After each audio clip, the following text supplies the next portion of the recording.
तो हम इस टॉक शो को हमारी पहचान रूबरू हमने इसका नाम दिया हुआ है और आपका बहुत बहुत इस शो के ऊपर स्वागत है। अनीता जी, आपके बारे में बहुत खूबसूरत, बहुत ही अच्छी बातें सुनने को मिली हैं कि जो काम आप कर रही हैं वो लोगों की जिंदगी सुधारने वाला है। और आपके बारे में हमें बहुत लेट पता चला, पर हमने सोचा कि अब आपसे बात कर ली जाए, क्योंकि इतने अच्छे काम को हमने अब जाना है और हम चाहते हैं कि बाकी लोग भी जानें, ताकि वो देख सकें कि आप जैसे हिम्मत करने वाले लोग किस तरह से आगे बढ़ते हैं और किस तरह से अपने काम में सफलता लाते हैं। तो मैं आपसे पूछना चाहूंगी कि आपको ये काम करते हुए कितने साल हो गए? मैं मेरे ये काम करते हुए 1 जून 93 से हमने शुरू किया था। 19 सॉरी 1 जून 93 8 जून 3 से 1993 93। 93 वेरी नाइस। अच्छा, तो आपने 93 जून से शुरू करा, और तब आपकी क्या एज थी? आप तब मतलब देखिए, कितने, जैसे 18 साल के थे, 20 साल के थे? उस समय होंगे, अंदर मतलब 16-17 साल के हम होंगे उस समय। 16 17। आपको ये आइडिया कैसे आया? अगर मैं अपना बारे में बताना ये चाहूंगी कि हम लोग जो 6 बहन हैं और मेरा एक भाई है। और बचपन में ही मेरा पापा जो है मृत्यु हो गया था। करीब उस साल के हम लोग 6 साल के होंगे, और मेरा भाई होगा 4 साल का, एक छोटी बहन थी 3 साल का। तो अपना माँ जैसे तैसे अपना घर चला रही थी, और हम काफी अच्छे बड़े घराना से हम थे। तो हमारे अंकल वगैरह बोल रहे थे कि बेटी को पढ़ाना नहीं है, जल्दी जल्दी शादी कर दो सबको। मेरी मम्मी गांव की थी जरूर, पढ़ी लिखी भी नहीं थी, लेकिन बोलती कि नहीं, मैं अपनी बेटी को पढ़ाऊंगी, जैसे भी हो मैं अपनी बेटी को पढ़ाऊंगी। तो कुछ बहन लोग, जो हमारी सभी बहन पढ़ी, नानी घर से सपोर्ट हुआ। जब मेरी बारी आई तो नाना नानी भी सपोर्ट नहीं कर पा रहे थे, स्थिति कुछ ऐसा नहीं रहा। तो मेरे को भी पढ़ने का भी बहुत शौक था, माँ पढ़ा नहीं पा रही थी। तो अक्सर मेरी मम्मी थी ना, नानी घर में रहती थी। नानी घर में रहती थी तो जो हमारे नाना जी थे वो 2 शादी किए हुए थे। पहले दूसरा शादी इसलिए किए कि उनके 3 बेटे थे, और तीनों को कुत्ता काट दिया और तीनों मर गए। वंश चलाने के लिए एक अपने बेटी समान एक लड़की को खरीद के लाया उन्होंने, और शादी किया। उससे 2 बेटा और 2 बेटी होती है। जब बेटा होता था तो ये लोग खुद रखता था, जब बेटी होता था तो वो लोग, मेरे नानी जो है उसको छोड़ देती थी, उसी के पास छोड़ देती थी। तो इस सब चीज को हम देख रहे थे। तो अचानक एक दिन क्या हुआ कि उनका एक छोटा बच्चा जब लास्ट में होने वाला था, तो वो मेरी कुछ चुरा के घर में वो खाना उना खा गई थी, उसको भूख लगा था। तो मेरे मामी है ना और मेरा नाना मिल के उसको बहुत पिटाई किया कि तुम चुरा के खाना खा जाती हो, क्योंकि उसके पेट में बच्चा था, उसको भूख लग रहा था खाने के लिए। तो मेरे नाना इतना जोर से उसको मारे, एक कलछुल था और 3 टुकड़ा हो गया, ऐसे हाथ से रोकी और कलछुल 3 टुकड़ा हो गया, और 3 टुकड़ा टूट गया, उंगली टूटी है यहाँ का। और किसी ने उसको बचाया नहीं। एक घर में जाके रो रही थी भोजपुरी भाषा में कि बाबू हो बाबू, पकवा का मकनवा देके शादी कर लो। उसको बहुत दर्द हो रहा था, कोई पूछ भी नहीं रहा था। उस समय हम करीब 8 साल के होंगे, तो 8-9 साल के लगभग होंगे। तो गए हम खेलते खेलते दोपहर में, मेरी नानी क्यों रो रही है, नानी को बहुत मारते थे। तो देखिए कि उसका पूरा हाथ, जो नाना मारे थे, पूरा हाथ तो फूल गया है। तो हम गए, अपना मलहम पट्टी जो करना होगा अपना किए, और बहुत रो रही थी कि बाबू बाबू पकवा का मकान देके शादी कर। तो मुझे उस समय लगा कि आज ये पढ़ी लिखी रहती, इसका शादी एक बूढ़ा से नहीं होता, या इसके बाप के पास पैसा होता तो बूढ़ा आदमी से बेचता नहीं। मेरे भी पापा नहीं है, हम कैसे क्या करें। वहां से मुझे कुछ सीखने को मिला। तब वहीं से मुझे लगा नहीं कि मुझे कुछ करना है। तब अपना घर में आए, और बचपन से कुछ ना कुछ हम करते रहते थे। जैसे हम 12-13 साल 14 साल के हो गए, कुछ स्वेटर बनाना, ये करना वो करना, से करते करते अपना, जब हम बोर्ड अपना पास कर गए, बोर्ड पास करने के बाद 1 जून 93 को भोजपुर महिला कला के नाम से एक हम अपना एक सेंटर खोले, सिलाई सेंटर। मेरे पास मात्र एक मशीन था उषा का। जब हम अपना सेंटर इस उद्देश्य से खोले थे कि हमको भी पढ़ना है, कैसे पढ़ेंगे, कोई तो पैसा देने वाला था नहीं। तो सिलाई के मेरे मतलब कहीं सीखे नहीं थे, गॉड गिफ्ट था, सिलाई सिखाते थे, पैसा मिलता था। फिर उससे अपना आगे हम पढ़ते थे, भाई को पढ़ाते थे, बहन को पढ़ाते थे, ऐसे करके हम बीए तक हम किए। एमए तक गए, लेकिन एमए का परीक्षा नहीं दे पाए हम, अपना मतलब कमाने में ऐसे हो गए कि कर नहीं पाए हम। तो भाई का भी शादी हुआ, बहन का भी शादी हम लोग किए। उसके बाद से हमारा जब हम अपना जब संस्था जब शुरू किए थे, तो हमारे जितने भी घर के जो गोतिया लोग होते हैं, करीब वो 100 से कम नहीं है, पूरे 100 फैमिली है वो लोग। और हमको लोग बहुत डांटना शुरू किया कि तुम ये क्या कर रही हो, क्यों स्कूल खोल रही हो, ये जो है मेरा नाम जो है अच्छा नहीं लगेगा, कि सब नाम खराब कर रही हो। हम गलत क्या कर रहे हैं? अगर हम गलत कर रहे हैं तो आप बताइए। हम तो महिलाओं लोग का हुनर दे रहे हैं, 2 पैसा कमा रहे, उससे हम पढ़ रहे हैं, मेरा घर भी चल रहा है। बोले नहीं, तुमको सब काम नहीं करना है, तुमको मारेंगे पीटेंगे ऐसे करेंगे। तो बोले कि देख ठीक है, हम ये सब काम अगर नहीं करेंगे तो आप हमें पढ़ाइए, हम पढ़ना चाहते हैं। तो नहीं नहीं, पढ़ के क्या गवर्नर बनोगी, चुपचाप तुम घर में बैठो और कुछ नहीं करना का है, जहाँ शादी ब्याह करेंगे तुम वहां चले जाना। ऐसे करके मतलब सब लोग मेरे पीछे पड़े रहते थे अक्सर। लेकिन मेरे माँ साथ नहीं छोड़ती थी, मेरा माँ का बहुत साथ छोड़ता था, और भाई भी छोटा था। फिर माँ का मेरा साथ था बहुत, जब माँ का किसी का भी साथ हो तो हम बहुत मजबूत थे। तो ऐसे करते करते संघर्ष करते गए, आगे बढ़ते गए, आगे चलते गए, लेकिन रुके नहीं हम। फिर घर से बाहर भी हम निकलते थे गांव में सिखाने के लिए। तो बीए तक, जब हम बीए तक हम करते थे, तो हम महिलाओं लोग से फीस लेते थे, 30 रुपया फीस लेते थे सिखाने के लिए।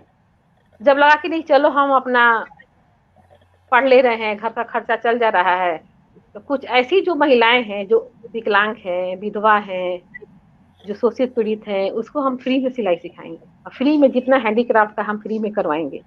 गांव गांव में घूम घूम करके हमने महिलाओं को फ्री में ट्रेनिंग कराया, कोई पैसा नहीं दिया। और अब तक हमने 50,000 महिलाओं को हमने फ्री में ट्रेनिंग कराया है, 10,000 महिलाओं को हमने रोजगार से जोड़ा है। बहुत ही आपने तो इतना अच्छा काम किया है, और आप जैसी महिला को हमारी सरकार को बहुत आगे बढ़ के सहयोग देना चाहिए, और हर तरह की स्कीम में आपको इन्वॉल्व करना चाहिए। मैं यहाँ दिल्ली में हूँ, और मैं यहाँ से ज़रूर आपके बारे में इसीलिए मैंने ये फेसबुक पे आपको लाकर आपकी इंटरव्यू ली है खास तौर पे, ताकि ज़्यादातर लोग सुने, देखें और आपसे इंस्पायर हो, आपसे वो उनको एक नई तरह की रोशनी दिखे, एक नए तरह का उनको अनुमान हो कि जिंदगी में इतने अच्छे काम, ना पैसा हो, घर में इतनी ज्यादा अड़चन हो, और घर वाले आपको बिल्कुल भी सहयोग नहीं दे रहे हो, फिर भी आपने अपने बलबूते पर अपनी माँ के सहयोग से, उनके सपोर्ट से आप आगे बढ़ी, सारी चीजों को बीच से हटाते हुए।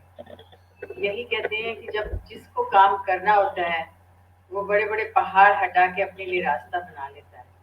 आई थिंक आप उनमें से एक हो जिसने हर तरह की प्रॉब्लम्स को फेस करके, उनको हटा के, और आप आगे बढ़ते हैं। अब आपका जो भी आप प्रोडक्ट बनवाती हो उन लोगों से, उसमें आप क्या सहयोग देती हैं? प्रोडक्ट बनवा के फिर आप क्या करती हैं? देखिए, जो अभी हमारे जो 200 अभी जो महिलाएं हैं, अभी हम लोग क्रोशिया ज्वेलरी हम लोग बनवा रहे हैं, धागे से ज्वेलरी बनवा रहे हैं। तो कुछ समूह को हम क्या किए हैं कि बैंक से फाइनेंस करवा दिए हैं, आर्टिजन क्रेडिट कार्ड के तहत 40-40 हजार रुपया पंजाब नेशनल बैंक से हम उसको फाइनेंस करवा दिए हैं। और खुद अपना प्रोडक्ट बनाती है और खुद बेचती भी है। और दूसरा काम हम ये करते हैं, जी हाँ, खुद बनाती है, खुद बेचती हैं, और छोटा छोटा लोग शॉप भी खोल लिया है, बना के बेचता भी है लोग। और क्या करते हैं, दूसरा में क्या करते हैं कि जो महिला बहुत गरीब है, वो लोन नहीं लेना चाहती है, या पढ़ी लिखी भी नहीं है, एकदम गांव में दूर है, तो उस तरह से महिलाओं के लिए हम खुद स्वयं बनाने के लिए देते हैं। हम सारा कुछ फ्री में ट्रेनिंग देते हैं और मटेरियल भी देते हैं, और बना करके हर एक सैटरडे को ला करके, हमारा सेंटर है आरा में, वहां पे ला को लोग देता है, और पीस के हिसाब से उसको हम लोग पैसा पेमेंट करते हैं। और लोग बनाता है, फिर हमारे कांटेक्ट हैं, हम लोग बाहर भी देते हैं। अभी तो कोरोना को लेकर के 2 साल कुछ बहुत हम लोग का मार्केट स्लो जा रहा है, तो बना के देते हैं। तो हम अपने स्तर से खुद उसका मार्केट कर देते हैं। अभी देखिए कि लेटेस्ट में हमारा अभी जो रिलायंस का स्वदेशी करके है, अभी आया हुआ है। तो इसमें भी हमारे बहुत सी जो महिलाएं हैं अपना सैंपल बना करके दी हुई हैं। तो वहाँ भी हम लोग का अगर सिलेक्शन हो जाता है तो हमारी फिर से महिलाएं ज्वेलरी बनाएगी और हम लोग देंगे। वेरी नाइस, बहुत अच्छी बात है। तो आपने अपना कोई फेसबुक पेज वगैरह खोला है? जी नहीं, इस तरह संस्था का है से मेरा। कि आजकल सोशल हेलो। मीडिया एक बहुत बड़ा सोर्स बन गया है चीजों को बेचने का। जो भी हम जी प्रोडक्ट जी। बनाते हैं वो लोग अपने अपने पर्सनल फेसबुक के थ्रू बेचने की कोशिश करते हैं। तो आपने भी ऐसा कोई फेसबुक बनाया है अपना? जी, तो अभी तो मतलब कि हम बनाए नहीं है, लेकिन अभी हम लोग बनाने वाले हैं। हाँ, तो मैं जी मैं तो यही चाहूंगी आपको कि हमारे पास आके हमसे बात करने से आपको कुछ कुछ सहयोग मिले, कुछ नई चीज आपको भी जानने को मिले, जितना हम आपके बारे में जानेंगे। कि आप किसी के भी सहयोग से, जिन लोगों को मीडिया के बारे में पता है कि किस तरह सोशल मीडिया बनाया जाता है, आप उनका सहयोग लेके अपने लिए फेसबुक तैयार करिए। और आप कहेंगे तो हम आपका फेसबुक बनवा देंगे। और उस जी फेसबुक जी। पे आप अपना सारा प्रोडक्ट डालिए। अभी सबसे पहले तो हम आपकी ये वीडियो अपने फेसबुक के ऊपर डालेंगे। उसके बाद आप अगर अपने प्रोडक्ट की कुछ डिटेल भेजेंगे तो वो भी हम उसके ऊपर डाल देंगे। जी और फिर मैम, आपका जरूर, बहुत इसके लिए थैंक यू। आपको सहयोग मिलेगा। मुझे बहुत अच्छी लगी ये बात। और आप आगे आप कभी सरकार के पास गए या नहीं गए? सरकार से क्या सहायता ली आपने, कुछ ली या नहीं? हाँ, सरकार से तो सहायता हम ये लिए कि जैसे कि छोटे छोटे समूह जो हम लोग बनाए हुए हैं, स्किल ट्रेनिंग का लिए हैं हम लोग है। स्किल ट्रेनिंग हम लोग करवा करके सरकार के सहयोग से कुछ महिलाओं को हमने स्किल ट्रेनिंग करवाया। और आज स्किल ट्रेनिंग की वजह से ही वो लोग अपना प्रोडक्ट बनाता है और मार्केट में बेचता है। अच्छा, ट्रेनिंग आपने उनके सहयोग से कराई? जी जी, जैसे नाबार्ड ने भी हमें सहयोग किया, मिनिस्ट्री ऑफ टेक्सटाइल है, कुछ हमारा बाहर नाबार्ड? के से लोग हैं। हाँ, नाबार्ड से भी। अच्छा, और? मिनिस्ट्री ऑफ टेक्सटाइल है, उससे भी हम लोग करवाए हैं। Very good. और नाबार्ड के अलावा और कोई? नाबार्ड के अलावा हम लोग एक हमारा वहाँ का संस्था था, ये इंग्लैंड की एक संस्था थी, पैक्स करके थी बहुत पहले। उससे कुछ हम लोग स्किल ट्रेनिंग हम लोग काम करवाए थे। वो हम लोग 8-9 में करवाए थे उसको। अच्छा अच्छा। तो हैंडीक्राफ्ट एसोसिएशन के पास नहीं गए आप? जी नहीं। हैंडीक्राफ्ट एक्सपोर्ट, जो हमारी सरकारी हैंडीक्राफ्ट मिनिस्ट्री है, वहां पे नहीं जी गए आप? क्योंकि वो जी लोग नहीं। भी सारे जो कारीगर हैं, जो भी आर्टिजन हैं, जो ये सारी ट्रेनिंग ले लेते हैं, उनको ट्रेनिंग भी देते हैं जिन्होंने नहीं ली, और दूसरों को भी ट्रेन करते हैं, और फिर उनको सहयोग भी करते हैं मार्केटिंग में। तो वो आपने ट्राई अच्छा किया अच्छा। कि नहीं? जी नहीं। वो आपने ट्राई नहीं किया हैंडीक्राफ्ट वाला? तो आप जरूर जी ट्राई जी नहीं। करिएगा। और आप किसी सरकारी ऑफिसर से मिली, मतलब जिस तरह से आप नाबार्ड में गई तो नाबार्ड में आप मिली होंगी, कोई सीनियर पर्सन से मिली आप? जी जी, हमारे यहाँ आरा में एक डीएम थी, सफीना मैम।